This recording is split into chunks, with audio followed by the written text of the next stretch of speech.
Eu não sabia como seguir em frente após a morte de Henrique. Diziam que o tempo curaria tudo, que eu precisava me distrair um pouco.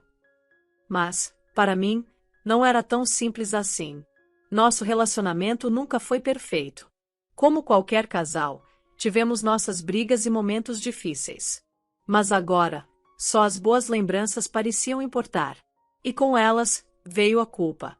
Eu me culpava por não ter dado a ele o filho que tanto sonhava. Era um desejo dele, e eu carregava a dor de nunca ter conseguido realizá-lo. Me perdoe, Henrique, murmurei, olhando para a foto dele em um porta-retratos. Ele estava sorrindo, com o bigode e a barba ligeiramente embaçados, como se me fizesse uma pergunta silenciosa. Ao lado da foto, havia um espelho redondo e empoeirado. Era um hábito estranho, mas eu gostava de ver meu rosto refletido perto do dele. Agora, porém, meu reflexo parecia tão abatido quanto eu me sentia, com traços marcados pela tristeza e pelo cansaço. Eu nunca fui uma mulher que chamasse atenção. De estatura mediana, com curvas discretas e ombros largos, eu era o retrato da simplicidade. Meu cabelo tinha um comprimento qualquer, sem muito destaque. Sempre fui reservada, ouvia mais do que falava e evitava me expor. Era uma pessoa discreta, quase invisível, daquelas que poderiam ser descritas como um rato cinza. A vida parecia ter perdido o brilho desde que Henrique partiu. O vazio que ele deixou era tão grande que eu mal conseguia encontrar uma maneira de seguir em frente. Henrique sempre foi cheio de energia. Mesmo nos momentos difíceis, quando discutiam, ele era intenso, sempre tentando transformar a tensão em algo mais leve. Nas boas semanas, ele me pegava no colo, sorrindo, insistindo em arrancar de mim um riso que, às vezes, surgia com esforço. Agora, ele não estava mais aqui, e eu seguia, ou pelo menos tentava. Os meus passos eram mais lentos. Parecia que o peso da tristeza não me deixava ir mais rápido. Meu sorriso era forçado, e só eu sabia o esforço que fazia para parecer que tudo estava bem. Caminhava, respirava, movia-me como quem cumpre um ritual vazio. O tempo, porém, parecia ter parado. Se eu pudesse correr para longe, pensei, olhando pela janela para a rua deserta. Talvez, fugindo, eu pudesse deixar as memórias para trás, mas fugir de mim mesma era impossível. A dor parecia inútil, mas era a única coisa que restava do nosso casamento. Era como se eu estivesse presa em um ciclo de anseio pela felicidade familiar que nunca alcançamos. Tudo desmoronou de forma tão rápida e brutal que ainda era difícil acreditar. Henrique era um homem saudável, cheio de vida, na casa dos 30 anos. Ele tinha reformado a casa de campo com as próprias mãos e transformado nosso apartamento em um lugar acolhedor. Foram 7 anos de casamento, encerrados tragicamente. Uma explosão de gás destruiu a casa onde ele estava. Entre os poucos objetos encontrados, havia um isqueiro de metal com o nome dele, um presente de infância de um amigo próximo. Enquanto olhava os pertences de Henrique, me vi diante de tantas coisas que ele usava. Roupas boas para o trabalho, botas térmicas resistentes e ferramentas que ele adorava manusear. Pensei em doar tudo, mas hesitei. E se as pessoas que recebessem não precisassem tanto quanto eu imaginava? E se fossem aproveitadores? Essa dúvida me incomodou, mas outra ideia surgiu: usar essas doações para ajudar quem realmente precisava. A ideia me trouxe uma leve sensação de alívio. Ao concentrar minha atenção nos problemas dos outros, minha própria dor parecia pesar um pouco menos.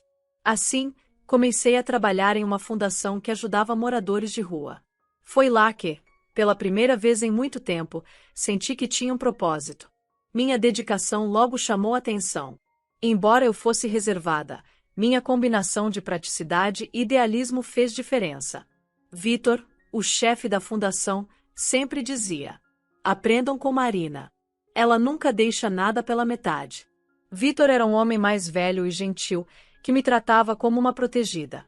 Ele valorizava minha habilidade de entender as necessidades das pessoas e se tornou um mentor em minha nova jornada. Um dia, durante uma reunião sobre ações para a fundação, Vitor mencionou algo que chamou minha atenção. Marina, tem um homem interessante. Ele é médico, mas os outros sem-teto o chamam assim de forma quase irônica. Ele é reservado, difícil de lidar, mas parece ter potencial. Gostaria que você tentasse se aproximar dele e ver como podemos ajudá-lo. O nome dele era Alexander.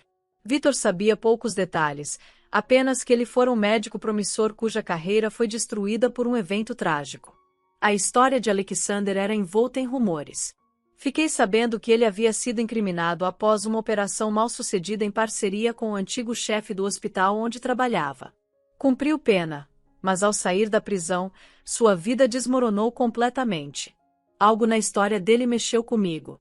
Era como se, de alguma forma, eu pudesse entender o que significava ter a vida destruída tão repentinamente. E, pela primeira vez, senti curiosidade e empatia por alguém além da minha própria dor. Agora, minha missão era clara: encontrar uma maneira de alcançar Alexander e ajudá-lo a se reconectar com o mundo. Alexander carregava nos ombros o peso de um mundo que parecia tê-lo abandonado.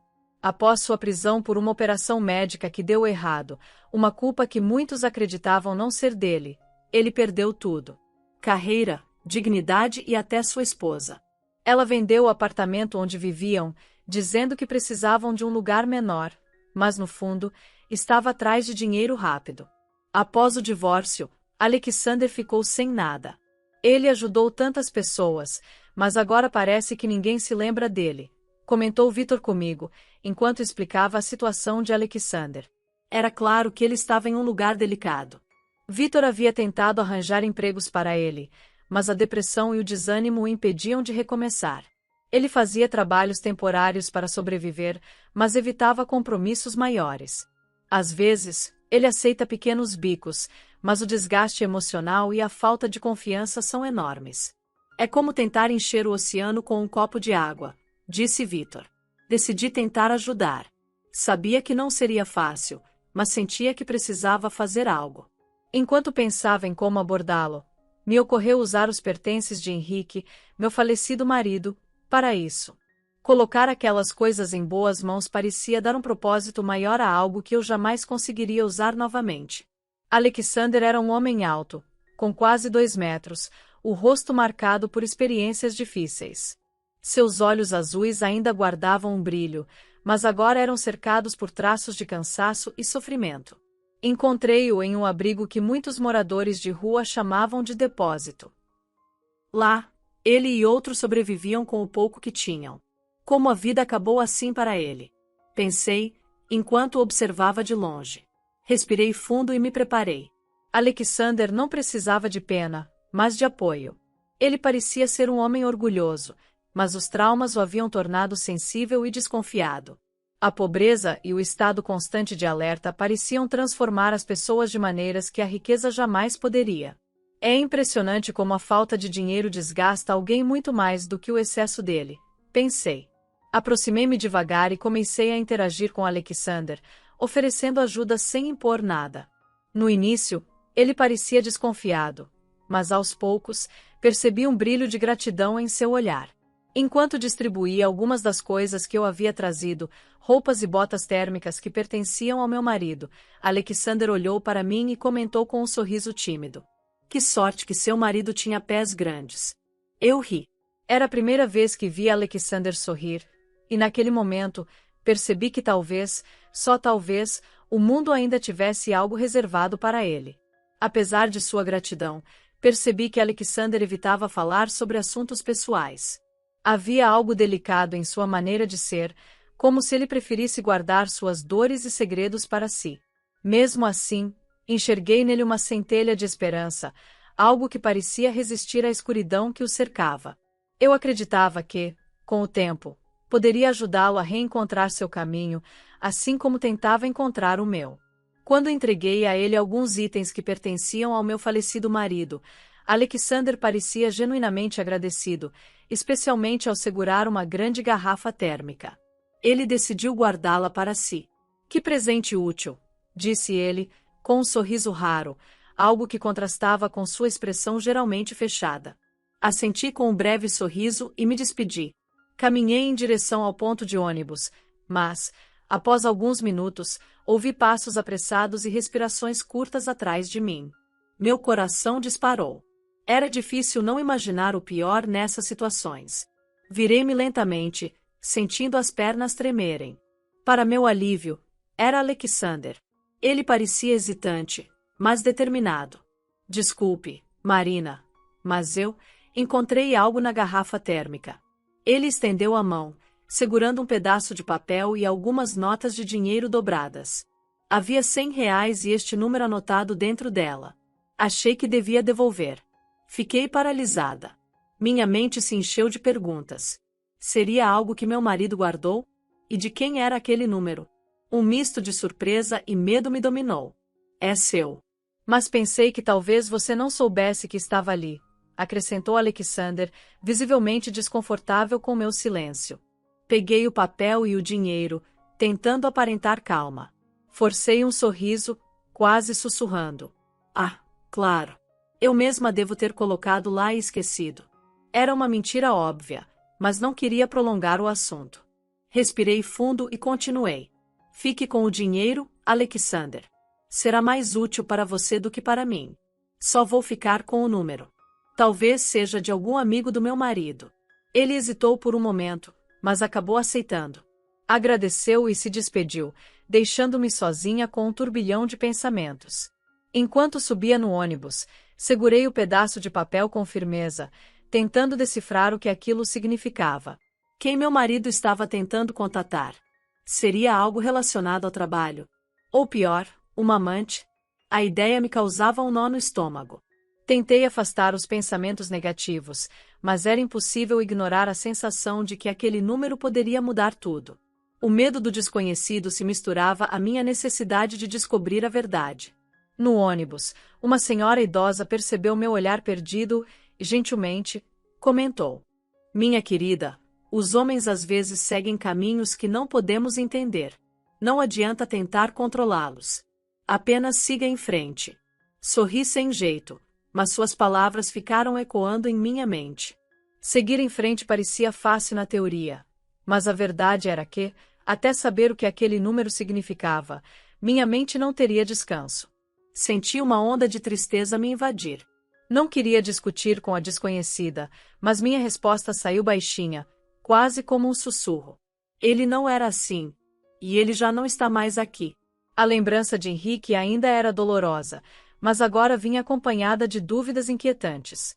Olhei novamente para o número escrito no pedaço de papel. Não podia fugir da verdade, por mais assustadora que fosse. Precisava descobrir o que aquilo significava.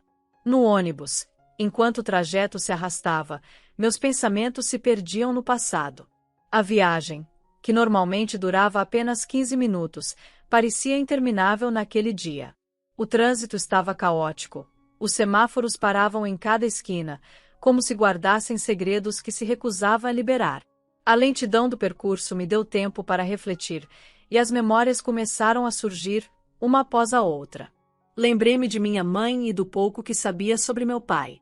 Era quase nada, exceto por um episódio específico, quando eu tinha 10 anos. Naquele aniversário, um homem apareceu de repente em nossa casa. Ele era alto, tinha um bigode marcante, cabelos castanhos e olhos intensos. Sem rodeios, ele se apresentou. Eu sou seu pai. Naquele dia, ele me deu uma boneca. Não era bonita. Pelo contrário, tinha uma expressão estranha, quase boba. Mas eu gostei do presente. Brinquedos eram um luxo que minha família não podia bancar. Quando ele foi embora, não consegui conter minha curiosidade e perguntei à minha mãe: Mamãe, por que ele veio? Minha mãe demorou alguns dias para responder. Quando finalmente o fez, contou uma história cheia de mágoa e tristeza. Aquele homem deveria ter se casado com ela, mas fugiu antes da cerimônia. Deixou-a sozinha, humilhada diante de todos os convidados. Ele disse que não estava preparado para tamanha responsabilidade, explicou minha mãe, a voz carregada de dor, enquanto tentava esconder as lágrimas que insistiam em cair. Eu não sabia o que dizer. A força que minha mãe sempre transmitiu parecia se desfazer naquele momento. Ela continuou, as palavras saindo pausadas, entrecortadas pela emoção. Mas isso já não importa mais. Eu o perdoei há muito tempo. Apesar das palavras de perdão, eu sentia que a ferida ainda estava aberta. Minha mãe era forte, mas naquele dia ela cedeu. As lágrimas caíram, e seu corpo pequeno tremia. Seus ombros pareciam os de um pássaro ferido, frágil e cansado. Mamãe, por que você está chorando? Perguntei, segurando sua mão com firmeza, na tentativa de consolá-la. Ela sorriu levemente, forçando uma calma que não sentia. Estou bem, minha filha. Só pensei em algo bobo. Mas eu sabia que isso não era verdade. A lembrança daquele homem havia reaberto uma ferida antiga, algo que minha mãe havia tentado esconder por anos. Enquanto o ônibus sacolejava pelas ruas movimentadas, observei as pessoas ao meu redor. Ninguém parecia perceber meu olhar distante, minha luta silenciosa para não deixar as lágrimas caírem. Elas ficavam presas na minha garganta, enquanto o peso dessas memórias apertava meu peito. Quando finalmente cheguei ao trabalho, senti uma pequena onda de alívio. Pelo menos ali, eu poderia tentar ocupar minha mente com outras coisas, afastando, ainda que por um momento, os pensamentos que me assombravam. As palavras da minha mãe ecoavam na minha mente, os conselhos que ela me dava e as decisões que, de certa forma, moldaram quem eu sou hoje. Apesar de tudo, havia algo que sempre nos conectou: o desejo de felicidade, mesmo que essa felicidade fosse difícil de alcançar. Minha mãe sempre foi uma mulher prática. Quando eu era mais jovem, vivíamos contando com a solidariedade de vizinhos como a tia Lena, que frequentemente vendia roupas e itens que sua filha, Irina, já não usava. Era assim que eu conseguia algumas peças melhores, já que o dinheiro era sempre escasso. Uma vez, quando mencionei meu pai, minha mãe foi direta. Marina, esqueça-o. Ele fez a escolha dele. Você tem uma assinatura na certidão de nascimento e isso basta. Você é apenas minha filha. Havia uma ironia nisso. Mesmo ausente, eu carregava o sobrenome dele, algo que, às vezes, preferia interpretar como um capricho do destino em vez de um peso. Quando completei 16 anos, conheci Henrique. Ele era um rapaz simples, que estudava em um curso técnico e sonhava em fazer uma faculdade. Mas logo abandonou os estudos, escolhendo trabalhar em uma equipe de reparos para conseguir dinheiro rápido. Henrique não tinha família, havia crescido em um orfanato, e parecia agarrar-se a qualquer oportunidade imediata para construir algo que ele nunca teve. Eu, por outro lado, era uma garota reservada, que não permitia intimidades além de beijos inocentes. Me apaixonei profundamente, com toda a intensidade de uma adolescente. Minha mãe, no entanto, sempre cautelosa, expressou sua preocupação. Esse Henrique é escorregadio, Marina, como um lagarto. Se você o apertar demais, ele solta o rabo e foge. Mãe, você só está se baseando na sua própria experiência. Henrique é bom, nobre, e até concordou em esperar até o casamento. Retruquei, corando. Ela suspirou, mas não insistiu. Filha, um carimbo no passaporte não garante nada. O importante é encontrar alguém que realmente valorize o compromisso e não apenas o ato de se casar. Na época, eu não entendi completamente o que ela quis dizer. Mas, ao longo dos anos, aquelas palavras começaram a fazer sentido. Henrique parecia não levar as responsabilidades tão a sério quanto prometeu. Apesar disso, eu nunca tive provas concretas de que ele tivesse me traído. Para evitar conflitos, preferi não investigar, convencendo-me de que talvez fosse melhor não saber. O que mais me incomodava era a ausência de filhos. Fizemos exames, mas nada foi encontrado. Não havia um motivo aparente para a infertilidade, e mesmo assim, eu não conseguia engravidar. Não se preocupe, filha. O importante é que você seja feliz. Netos são maravilhosos, mas a sua alegria é o que eu mais desejo, dizia minha mãe, sempre amorosa, tentando aliviar meu sofrimento. Eu também queria que ela fosse feliz. Muitas vezes, tentava encorajá-la. Mãe, você ainda é jovem. Pode se casar novamente e será uma noiva maravilhosa. Ela apenas sorria, balançava a cabeça e dizia: Deus me livrou de um casamento. Isso já foi um sinal claro de que esse não é o meu destino. Essas palavras, ditas de forma leve, sempre escondiam uma melancolia que ela raramente deixava transparecer. Eu entendia sua resistência, mas não deixava de pensar no quanto minha mãe merecia mais alegria em sua vida. Foi somente quando eu tinha 25 anos que ela compartilhou um segredo guardado por anos. Eu descobri que, Quando tinha 10 anos, minha mãe havia recorrido ao meu pai em um momento de desespero. Lutando contra um câncer, ela tentou esconder sua condição por muito tempo, mas chegou ao ponto em que pedir ajuda era inevitável. Ele apareceu no hospital, mas foi só isso. Disse que lamentava, mas não podia ajudar. Ela revelou, com a voz carregada de mágoa, mas também de resignação. O câncer foi vencido, mas as cicatrizes emocionais permaneceram. Minha mãe nunca esperou mais nada dele, nem mesmo no seu próprio funeral.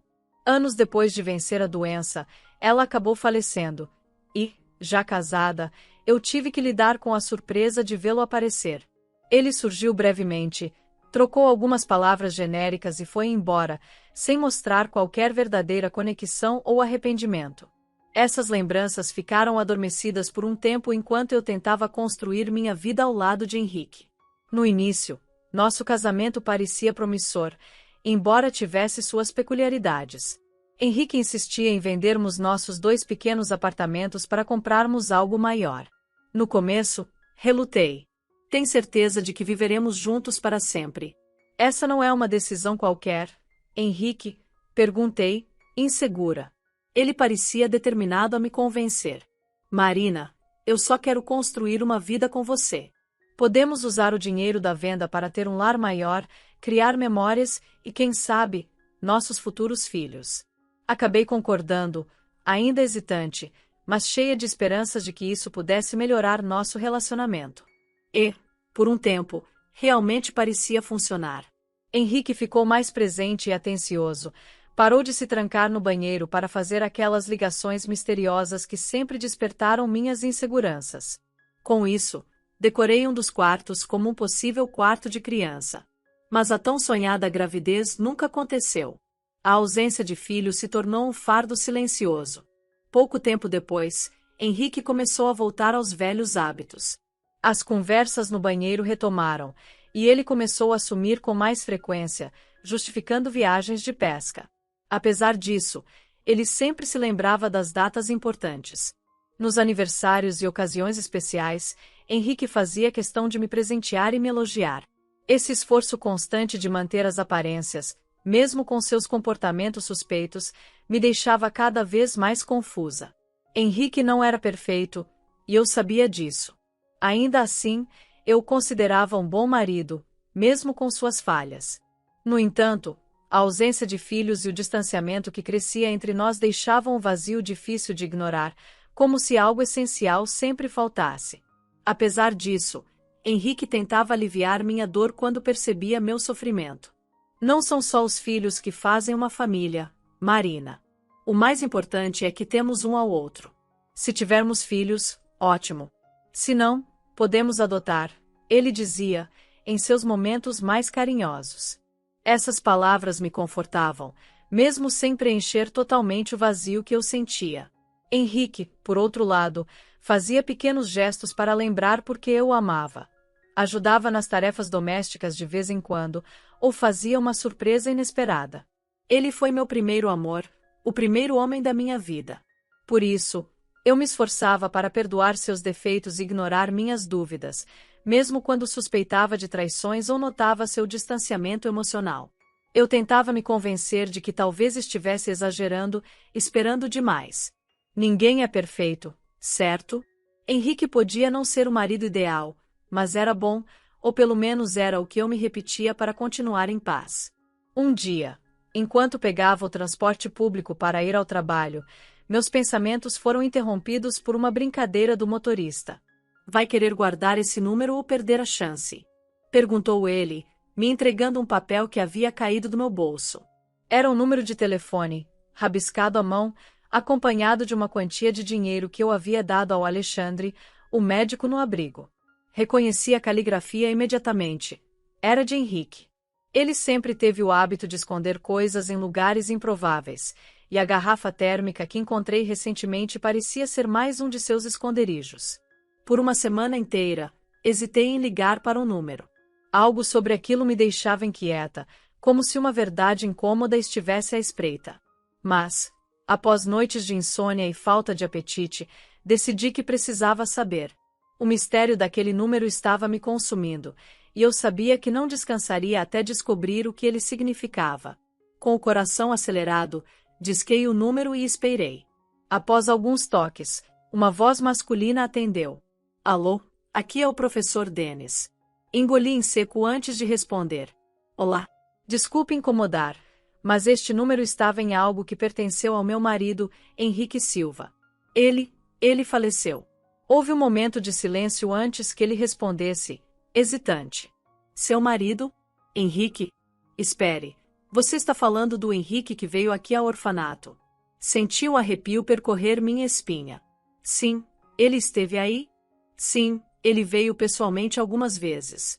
Ele parecia muito preocupado com o pequeno Pedro. Minha cabeça girava com as informações, mas eu consegui perguntar. Pedro? Quem é ele? E o que meu marido fazia por ele? O professor Dennis suspirou antes de responder. Pedro é um bom menino, mas enfrenta alguns desafios. Ele tem um atraso no desenvolvimento e a mãe dele morreu no parto. Henrique conhecia a mãe do Pedro, parece que tinham algum tipo de ligação. Ele parecia determinado a ajudar o menino, como se sentisse uma responsabilidade por ele. Minhas mãos tremiam enquanto eu segurava o telefone. A cada palavra do professor, o mistério ao redor do meu marido só aumentava. Porque Henrique nunca havia me contado nada sobre Pedro ou sobre essa mulher. Enquanto o professor continuava a falar, comecei a conectar as peças em minha mente. Seria Pedro um filho ilegítimo de Henrique? Ou talvez ele estivesse tentando adotar a criança sem me contar. As possibilidades eram muitas, e nenhuma parecia trazer alívio. Minha mente era um turbilhão enquanto ouvia o professor Dennis explicar sobre o menino Pedro, de 7 anos. Ele falava com cuidado, mas cada palavra parecia um golpe. Será que Henrique planejava adotá-lo? Será que ele estava lidando com isso sozinho e não teve tempo de me contar? É minha culpa, por não ter dado um filho a eles.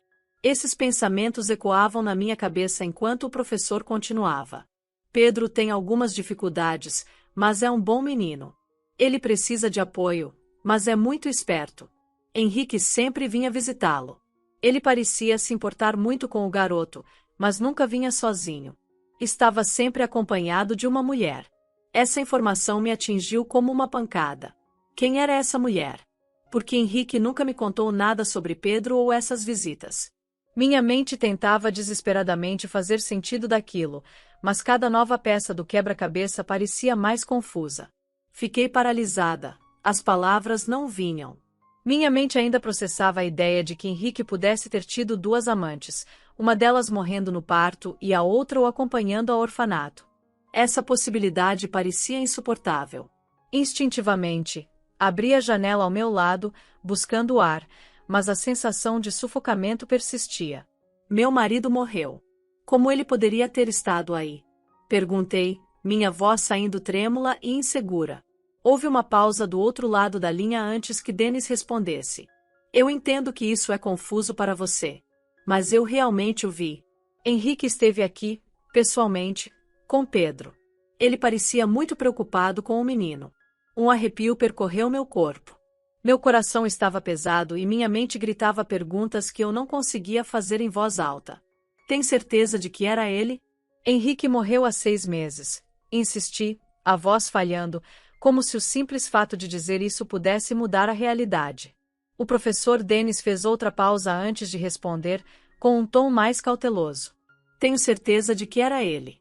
Não sei o que pode estar acontecendo, mas se precisar de mais informações ou ajuda, por favor, me procure. Antes que eu pudesse dizer qualquer coisa, ele desligou. Fiquei ali, olhando para o telefone como se ele pudesse me oferecer as respostas que eu tanto precisava. A ideia de que Henrique, meu marido falecido, pudesse estar vivo ou escondendo segredos tão profundos era algo que eu não sabia como lidar. Ainda em choque, peguei a foto de Henrique que estava na estante, em um misto de raiva e dor, a atirei contra a parede. Então você está vivo? E como fica tudo o que passamos juntos?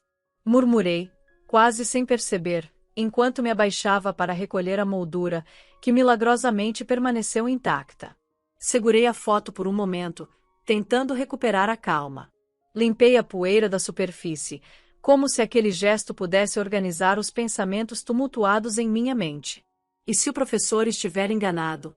Deve haver alguma explicação para isso, pensei, tentando me agarrar a qualquer lógica.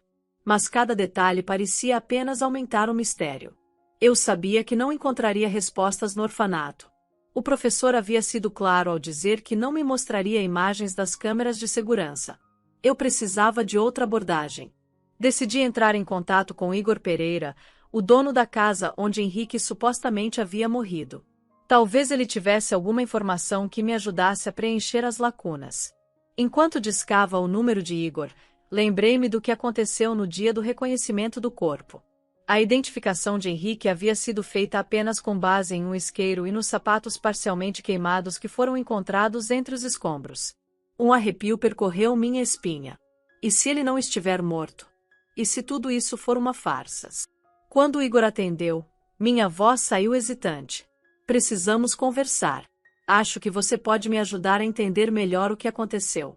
Do outro lado da linha, Igor respondeu de forma cordial, sem notar o turbilhão que me consumia. Claro, Marina. Eu entendo como é difícil lidar com a perda de alguém querido. Venha amanhã, e discutiremos tudo com calma. Desliguei o telefone, mas minha mente não se aquietava. As dúvidas, as possibilidades, o medo, tudo se misturava em um caos que não me deixava respirar direito. No dia seguinte, tirei uma folga do trabalho. Eu sabia que precisava revisitar o lugar onde o corpo de Henrique havia sido encontrado. Essa era minha única chance de entender o que realmente havia acontecido. Quando cheguei à casa, encontrei Igor esperando por mim na entrada. O local parecia tão quieto, tão comum, que era difícil imaginar que algo tão terrível havia acontecido ali. Não quero saber de muitos detalhes, Igor. Só quero andar por aqui e tentar entender o que aconteceu, disse a ele, tentando manter a voz firme, embora minhas mãos estivessem trêmulas. Ele assentiu e abriu espaço para que eu explorasse. Cada canto da casa parecia guardar uma sombra, uma memória, algo que não se encaixava. Meu coração batia acelerado, como se eu estivesse à beira de descobrir algo que mudaria tudo. Enquanto eu conversava com Igor na casa onde Henrique supostamente havia morrido, a tensão era palpável. Ele trabalhava na imobiliária que havia alugado o imóvel. Mesmo diante de tudo que eu havia relatado, parecia mais interessado em outros detalhes. Após ouvir pacientemente meu relato sobre a ligação com o professor, ele me encarou com um olhar desconfiado. Marina, você sabia que havia um esconderijo aqui na casa? Perguntou Igor, sua voz carregada de insinuações. Fomos informados de que Henrique guardava uma grande quantia de dinheiro e joias neste lugar. Parece que ele tinha seus motivos para manter isso escondido. Meu coração disparou, e por um instante, não consegui formular uma resposta. A ideia de que Henrique pudesse ter escondido dinheiro, ou pior, ter forjado sua própria morte para desaparecer com ele, era sufocante. Meu marido não tinha dinheiro, Igor. Ele nunca foi rico. Não sei de onde isso está vindo, mas você está enganado. Tentei manter a voz firme, mas a dúvida dentro de mim era quase tão grande quanto a incredulidade dele. Igor cruzou os braços, analisando minhas palavras. Bom, durante a explosão, algumas joias foram encontradas, mas estavam derretidas. Não havia sinal de dinheiro. Talvez as cédulas tenham queimado, ou talvez nunca tenham existido. Mas isso levanta perguntas. Marina, você sabe se Henrique estava envolvido em algo? Não. Respondi rapidamente, a voz tremendo. Ele era um homem comum, Igor. Fazia reformas, trabalhava honestamente. Isso não faz sentido. Igor suspirou, ainda desconfiado. A explosão foi acidental, mas isso não explica tudo. Se Henrique está vivo, como você parece suspeitar, quem foi que morreu no lugar dele? Sinceramente, Marina, isso precisa ser esclarecido. Não sabemos quem mais pode estar envolvido nisso.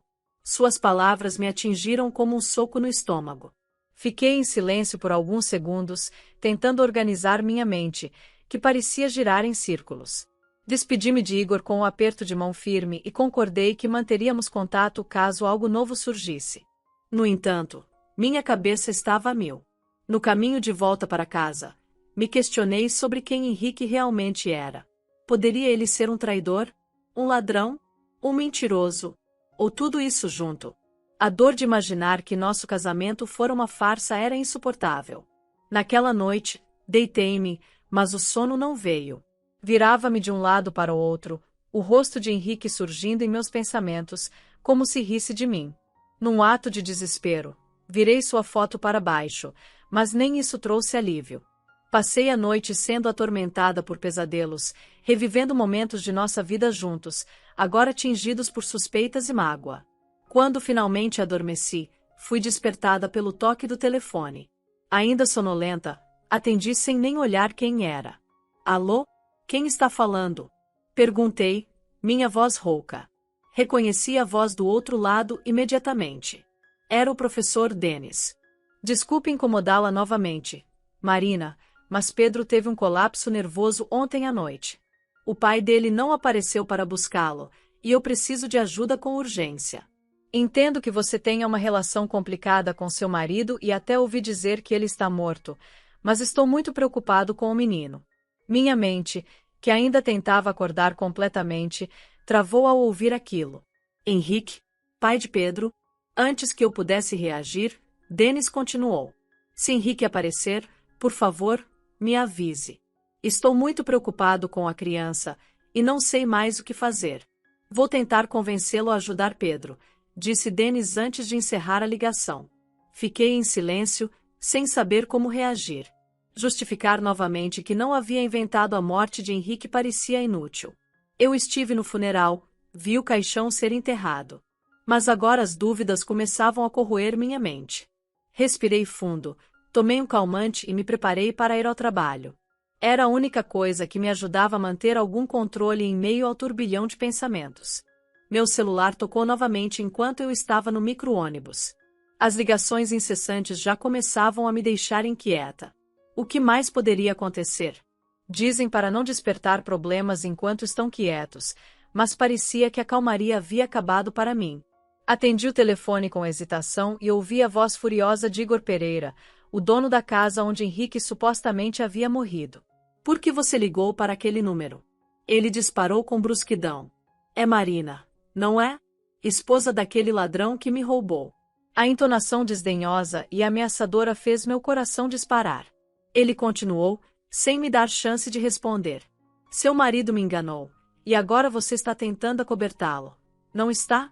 Escute bem, você vai pagar pelo que ele fez.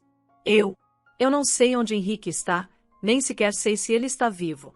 Balbuciei, com a voz trêmula, meu rosto queimando de indignação e medo. Então encontre ele e devolva o que ele roubou, ou você vai perder mais do que imagina. Igor gritou antes de desligar abruptamente. A pressão daquelas palavras foi demais para mim. Pedi ao motorista do ônibus que parasse e desci, sentindo um nó na garganta e o peso de uma angústia que parecia esmagar meu peito. Por um instante, temi que tudo aquilo pudesse ser verdade. Mais tarde, naquela mesma noite, homens enviados por Igor apareceram na minha casa. Eram brutais e não mediram palavras ou gestos para me intimidar. Exigiram meu passaporte e as poucas economias que eu tinha guardado.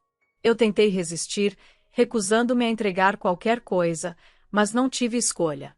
Fui coagida a assinar um documento em que, voluntariamente, abri a mão do imóvel. Sem forças, me sentei no chão vazio da casa que, até aquele momento, chamava de lar. As lágrimas vieram, mas logo foram substituídas pela indignação. Eu precisava descobrir a verdade sobre Henrique. Não apenas por mim, mas também por Pedro, que ainda esperava por alguém que talvez nunca voltasse. Uma das cenas que mais ficou gravada na minha mente foi de uma mulher, careca e tatuada, que se aproximou segurando uma seringa. Ela sussurrou, com um tom ameaçador. Você não quer colaborar de forma amigável? Uma injeção dessas e você pode ter um ataque cardíaco.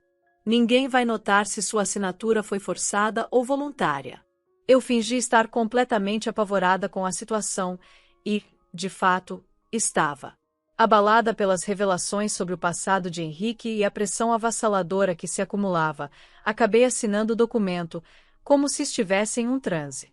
No dia seguinte, procurei meu chefe, Vitor Gonçalves, para tentar encontrar uma solução para minha situação. Estou passando por uma situação difícil. Posso morar no trabalho por enquanto? Perguntei, com a voz trêmula, tentando disfarçar o desespero que começava a me consumir. Vitor me observou com um olhar sério e carregado de desconfiança. Respirou fundo antes de responder. Marina, preciso ser honesto com você. Houve um problema grave aqui na empresa. Sumiu uma quantia significativa de dinheiro, e todas as evidências apontam para você. Senti meu corpo gelar. Aquilo era pior do que qualquer coisa que eu havia imaginado. Como assim, Vitor? Eu nunca faria algo assim. Balbuciei, em choque.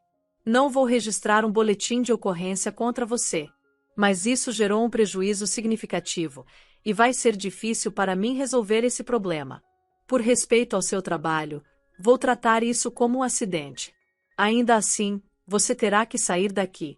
Cada palavra dele era como uma faca cravada no meu peito. Eu sabia que ele acreditava na minha culpa. Ele continuou, agora mais firme. Não vou manchar seu histórico de trabalho, mas deveria ter vindo diretamente a mim, em vez de agir pelas minhas costas. O problema é que você não parece disposta a devolver o dinheiro. Diante disso, só me resta demiti-la. Minha mente estava em um turbilhão. Enquanto ele falava, lembrei-me de que os homens que haviam me ameaçado levaram a chave do cofre, que estava no meu chaveiro do trabalho. Tudo estava se encaixando. Eles haviam armado para mim. Era uma conspiração bem planejada, e eu era o bode expiatório perfeito. Mas como poderia explicar isso a ele? A verdade parecia tão absurda que soaria como uma invenção fantasiosa. Dizem que, às vezes, a verdade é mais difícil de acreditar do que a mentira. E eu estava vivendo exatamente isso, impotente, encurralada, sem uma saída visível. Sem ter o que fazer, entreguei minha carta de demissão. Não havia mais nada a dizer. Saí do escritório em silêncio, com o olhar perdido e o coração pesado. Vitor me observava com olhos avermelhados, parecendo tão abatido quanto eu, mas ainda convencido da minha culpa. Apesar de ser um homem justo, ele realmente acreditava que eu havia roubado. Agora, eu estava sem teto, sem emprego, aparentemente, nem mesmo viúva, mas apenas uma mulher abandonada. O que mais poderia fazer? Caminhava sem rumo quando meus olhos se fixaram em um rio próximo ao aterro que estava sendo reformado. A correnteza era rápida, e a profundidade parecia suficiente para acabar com toda a dor e o desespero que me consumiam. Por um momento, pensei em desistir de tudo, mas uma lembrança da minha mãe ecoou na minha mente. Quem está no topo sabe melhor quem e quando resgatar. Se você está viva, significa que ainda pode haver uma mudança para melhor. Antes que pudesse afundar mais em meus pensamentos sombrios, uma voz suave me trouxe de volta à realidade. Talvez você queira uma xícara de chá? Perguntou Alexander, o médico do abrigo, enquanto me entregava um copo térmico. Surpresa pela gentileza, aceitei o chá. Algo em sua presença me trouxe um pouco de calma. Sem saber exatamente por quê, comecei a desabafar, contando tudo o que estava passando. Alexander escutou em silêncio, atento, sem me interromper. Ele não demonstrava surpresa, nem me julgava. Apenas fez algumas perguntas pontuais, como se estivesse tentando juntar as peças da minha história. Depois de refletir por alguns segundos, ele disse: Sabe, conseguimos uma barraca ontem. Não é grande, só cabe 2 pessoas no máximo, mas está em boas condições. Pode não ser o ideal, mas talvez ajude por enquanto. Ele hesitou, parecendo um pouco desconfortável. Não me leve a mal. Sei que viver em um abrigo improvisado não é o que você imaginava para sua vida. Mas, se não houver outra opção... Suspirei profundamente, interrompendo-o. Não há outras opções. Por um instante, pensei em Márcia, minha única amiga de infância, que havia se casado com um alemão e desaparecido completamente da minha vida. Ela tinha escapado da pobreza que compartilhávamos na infância, enquanto eu parecia presa ao mesmo ciclo interminável. Alexander tentou me animar. Não se preocupe. Vamos dar um jeito. Conheço o Samuel, que trabalha em um restaurante. Eles sempre nos ajudam com as sobras de comida. Ontem mesmo conseguimos uma refeição decente graças a ele. Esbocei um sorriso discreto, agradecida pelo esforço dele em aliviar meu sofrimento, mesmo que minimamente. Ele, porém, continuou, com um tom preocupado. Também precisamos pensar nas roupas. Não dá para depender só de doações. Mas fique tranquila, vamos encontrar uma solução. Por mais desconfortável que fosse, senti que Alexander estava tentando, de forma sincera, trazer alguma esperança para o meu futuro incerto. Minha vida parecia uma aquarela borrada, com as cores se misturando de forma desordenada após tantas perdas. O sol ainda brilhava no céu, mas eu sabia que essa trégua era passageira. Com uma ponta de determinação, agarrei-me ao meu tablet, um dos poucos bens que consegui salvar. Pensei em criar um blog, um espaço para contar histórias das pessoas que, como eu, estavam à margem. Talvez, ao compartilhar nossas vivências, alguém se sensibilizasse e decidisse ajudar. Ainda assim, Alexander me alertou com um tom sério. Você pode escrever sobre as histórias, mas precisa garantir que todos concordem. Ninguém tem o direito de expor a vida de outra pessoa sem permissão. Passei semanas morando na barraca que ele conseguiu para mim. Não era o que eu imaginava para minha vida, mas, surpreendentemente, não era tão ruim quanto pensei que seria. Os outros moradores da comunidade me apoiaram de uma maneira inesperada. Eles me deram um apelido, Desesperada. Não era por desprezo, mas porque viam em mim alguém que, apesar de tudo, nunca desistia. Alexander foi uma verdadeira luz em meio à escuridão. Ele usou suas conexões para me conseguir roupas, ainda que alguns tamanhos maiores, itens de higiene pessoal e até mesmo me mostrou onde poderia tomar banho gratuitamente. Lembro que, ao me entregar os itens, ele corou, o que trouxe um raro sorriso ao meu rosto. Com o tempo, comecei a notar a forte rede de apoio entre os moradores. Se alguém recebia algo, dividia com os demais. Era uma solidariedade genuína, algo que eu nunca tinha experimentado de forma tão pura. Aquela comunidade, com todas as suas dificuldades, tinha mais humanidade do que muitos lugares em que já estive. Em uma dessas tardes, enquanto Alexander organizava alguns suprimentos, ele se aproximou com o celular em mãos, a expressão séria e preocupada. Marina, olha isso. Um dos moradores conseguiu tirar essa foto quando o casal da imagem tentou atropelar o Bernardo. Ele ficou ferido, mas sobreviveu. Meu coração disparou no mesmo instante. Era um homem loiro de cabelos cacheados, usando um casaco vermelho, ao lado de uma mulher morena de ombros largos. Reconheci aquele rosto na hora. Minhas mãos começaram a tremer e um nó se formou na minha garganta. Pedi um copo d'água, tentando processar o que via. Esse é o Henrique, murmurei, ainda em choque. Alexander franziu a testa, claramente surpreso. Então ele está vivo? Isso muda tudo. Precisamos entender o que está acontecendo, Marina. Por que ele faria algo assim? Fiquei completamente paralisada. Ali estava Henrique, sorrindo naquela foto, como se nada tivesse acontecido. Como se ele nunca tivesse desaparecido da minha vida, como se a dor que me causou não existisse. A imagem trouxe à tona um turbilhão de emoções, raiva, dor, confusão, e algo que eu não queria admitir, uma pitada de saudade. Mas não havia espaço para sentimentos ambíguos. Eu precisava de respostas. Precisava confrontá-lo. Não podia deixar que ele continuasse impune. Era hora de descobrir toda a verdade por trás de seu desaparecimento, finalmente, encerrar esse capítulo da minha vida. Uma semana depois, Bernardo começou a se recuperar e, para nossa surpresa, foi ele mesmo quem trouxe uma pista importante. Ele havia anotado os números da placa do carro que o atropelou e Alexander, com seus contatos, conseguiu rastrear o endereço do proprietário. Quando soube, meu coração quase parou. O carro pertencia à mesma mulher que estava na foto com o Henrique. Eu vou falar com ela, anunciei com determinação. Marina, talvez eu devesse ir no seu lugar, sugeriu Alexander, preocupado. Mas recusei prontamente. Era algo que eu precisava fazer sozinha. Agradeci sua preocupação, e ele apenas sorriu, com aquele jeito que estava começando a me deixar desconfortavelmente consciente de sua gentileza. Marina, você é como nosso talismã. Todos aqui torcem por você. Ele corou ao dizer isso, e meu peito apertou. Não podia negar que Alexander começava a despertar algo em mim, mas qualquer ideia de romance parecia um absurdo. Estávamos vivendo em um abrigo improvisado, e minha vida estava uma bagunça completa. Mesmo assim, os cochichos entre os outros moradores já haviam começado. A noiva desesperada do médico, diziam. Fingi não ouvir, mas sabia que Alexander também percebia. Naquela tarde, me arrumei o melhor que pude. Escolhi minhas roupas mais apresentáveis, lavei o rosto e tentei parecer o mais digna possível, apesar de toda a miséria. Caminhei até o endereço e toquei o interfone, sentindo meu coração bater na garganta. O que eu diria se Henrique realmente estivesse lá? A porta se abriu, e, antes que eu pudesse me preparar, lá estava ele.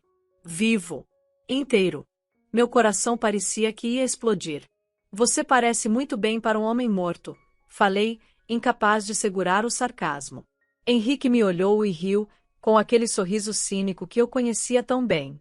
Então você descobriu. Achei que Igor não teria coragem de contar. Ele deu de ombros, como se aquilo fosse trivial. Uma pena que tenha chegado a isso.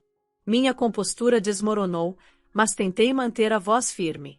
Como você teve coragem? Eu estou vivendo em um abrigo, enquanto você está aqui, confortável, vivendo essa mentira. Henrique me olhou como se eu fosse uma estranha inconveniente. Não era para você saber. Eu só queria assumir. A vida que tínhamos não me importava mais. As palavras me atingiram como um soco. Mas foi quando mencionei Pedro que a situação piorou. E o Pedro? Ele está em perigo.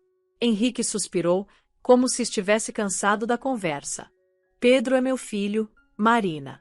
Eu estava cuidando disso com a minha atual esposa, a mulher que você viu naquela foto. O mundo pareceu desabar ao meu redor. Ele não apenas forjou sua morte, mas construiu uma vida secreta, com outra mulher e um filho que ele nunca mencionou. Não finja que você não sabia. Ele continuou, impassível. Sempre esteve claro que eu não era feliz com você. Agora, por favor, me deixe em paz. Estou cansado de você. Talvez, no fundo, eu já tivesse suspeitado. Mas ele sempre dizia que queria filhos e que passaríamos a vida inteira juntos, e eu acreditei. Agora, vendo aquele olhar frio e calculista, lembrei das palavras da minha mãe, que dizia que ele era como um lagarto. Mas ela estava errada. Ele não era um lagarto, era um jacaré que me engoliu inteira, e eu nem percebi. Escute, Marina, amanhã eu vou me mudar. Quero deixar tudo isso para trás. A voz de Henrique era fria, indiferente, como se estivesse falando com uma completa estranha. Talvez, um dia, eu tenha desejado viver minha vida inteira com você. Mas, agora, percebo que foi o pior cenário possível. Me perdoe por isso. Percebi que poderia ter uma vida muito melhor. Não preciso mais olhar para a sua cara de tristeza ou fingir ser um marido exemplar. Agora, posso viver como quero. Isso sim, é felicidade. Ele lançou-me um beijo no ar, cheio de desdém, e bateu a porta na minha cara. Fiquei paralisada, tentando absorver cada palavra cruel. O choque e a raiva misturavam-se como um nó na minha garganta. Foi quando percebi, na escuridão, a presença de Alexander. Ele estava ali, em silêncio, observando a cena com preocupação. Respirei fundo, tentando recompor-me. Sem dizer nada, levantei o medalhão que usava no pescoço e mostrei a Alexander o pequeno gravador embutido. Um presente do meu antigo chefe, que dizia que seria útil para entrevistas. Por acaso, ele ainda estava funcionando perfeitamente. Não, Alexander, acho que encontrei algo muito melhor para lidar com isso. Minha voz soava mais firme do que eu esperava. Ele me olhou, confuso. Vai entregar a gravação ao Igor? Balancei a cabeça, decidida. Não. Vou passar o endereço onde Henrique está. É hora de ele pagar pelo que fez. Peguei o telefone e liguei imediatamente para Igor Pereira. Contei tudo, com um tom de ironia que não conseguia esconder. Lembra-se de como você usou aqueles brutamontes para me intimidar e me fazer assinar os papéis do apartamento? Bem, espero que não esqueça de devolvê-lo. Porque, se encontrar Henrique, é o mínimo que pode fazer para restaurar a justiça. Do outro lado da linha, Igor riu, aquele riso descarado que me irritava profundamente. Bem, Marina, se eu realmente encontrar Henrique, talvez possamos conversar. Mas, você sabe, o mundo é um lugar traiçoeiro. É sempre bom estar preparado. Nunca se sabe o que pode acontecer. Desliguei, frustrada, mas focada. Igor chegou ao local em menos de 20 minutos, acompanhado de seus capangas. Alexander e eu observamos quando os brutamontes que trabalhavam para Igor amarraram Henrique. Ele começou a gritar desesperado, fora de si, tentando jogar a culpa para todos ao redor. Foi tudo ela. Foi culpa da Marina. Ela armou para mim. Eu não fiz nada. É ela quem vive no aterro sanitário, uma mulher desesperada. Ele berrava, tentando justificar o injustificável. Você não conhece essa mulher tão bem quanto pensa. Gritou Henrique para Igor, tentando, mais uma vez, desviar a culpa. Por dinheiro, ela é capaz de qualquer coisa. Eu mantive minha postura, com um sorriso discreto no rosto. Depois de tudo o que ele havia feito, Henrique finalmente enfrentava as consequências de suas escolhas. Era um alívio vê-lo exposto por suas mentiras e ações. No entanto, Igor Pereira me deu uma notícia que destruiu qualquer senso de justiça que eu ainda nutria. Ele foi direto. Marina, eu não vou devolver o apartamento. Vou ficar com ele como compensação pelos danos morais que você me causou. Você devia estar feliz por ainda estar viva. Saí, sem palavras. Mais uma vez, parecia que a justiça escapava por entre os meus dedos. Quando a polícia finalmente chegou para prender Igor, encontraram Henrique amarrado no porão da casa dele. Ele estava espancado, exausto, mal alimentado e recebia água apenas raramente. A investigação revelou que o dinheiro que Henrique havia roubado já estava com Igor e seus capangas. Todos foram responsabilizados pelos crimes cometidos. No final, Henrique, Igor e os brutamontes enfrentaram as consequências legais. Desesperado para limpar sua imagem, Igor tentou uma última cartada. Contratou jornalistas para publicar artigos me acusando de fraude, afirmando que minha história era apenas uma estratégia para atrair fama. Ele alegava que minha vida no abrigo era um golpe bem planejado. Mas sua estratégia saiu pela culatra. Os artigos chamaram ainda mais atenção para o meu blog, aumentando o número de seguidores de forma exponencial. Jornalistas começaram a investigar minha história a fundo, trazendo à tona mais detalhes que confirmaram minha inocência e a gravidade dos crimes de Igor. Com a ajuda da justiça e da atenção da mídia, recuperei meu apartamento em um tempo relativamente curto. Além disso, participei de vários programas de televisão que deram ainda mais visibilidade à minha história. Durante um desses programas, Pedro Gonçalves, meu antigo chefe, pediu desculpas publicamente. Marina, me perdoe. Fui injusto com você. Se eu soubesse da verdade, nunca teria agido daquela forma. Dizem que não se deve julgar ninguém sem saber dos fatos, e agora entendo isso mais do que nunca. Aceitei suas desculpas, mas decidi não voltar a trabalhar. Em vez disso, iniciei meu próprio projeto social. Não buscava fama ou reconhecimento, mas, para minha surpresa, as doações e o apoio de voluntários superaram todas as minhas expectativas. Minha prioridade foi ajudar os moradores de rua que haviam se tornado minha nova família. Ajudei alguns a encontrar empregos e reconstruir suas vidas. Outros receberam apoio para se reconectar com suas famílias. Para aqueles sem alternativas, aluguei pequenas pensões, oferecendo-lhes um lar digno. Alexander, o médico que tanto me ajudou, também recebeu a justiça que merecia. Uma investigação conduzida por jornalistas e detetives provou que ele havia sido incriminado injustamente. Descobriu-se que o médico-chefe que havia arruinado a carreira de Alexander estava planejando fazer o mesmo com outro cirurgião. Graças à investigação, ambos foram inocentados, e Alexander pôde retornar à medicina, recuperando sua dignidade e propósito. Minha jornada havia sido difícil, mas, finalmente, eu sentia que estava no caminho certo. Apesar de tudo, a vida me deu a oportunidade de transformar minha dor em força, e minha história em inspiração para outros. Minha vida mudou completamente quando conheci pessoalmente o professor do orfanato, e depois de algum tempo, decidi adotar Pedro. Não se preocupe, ele é muito inteligente.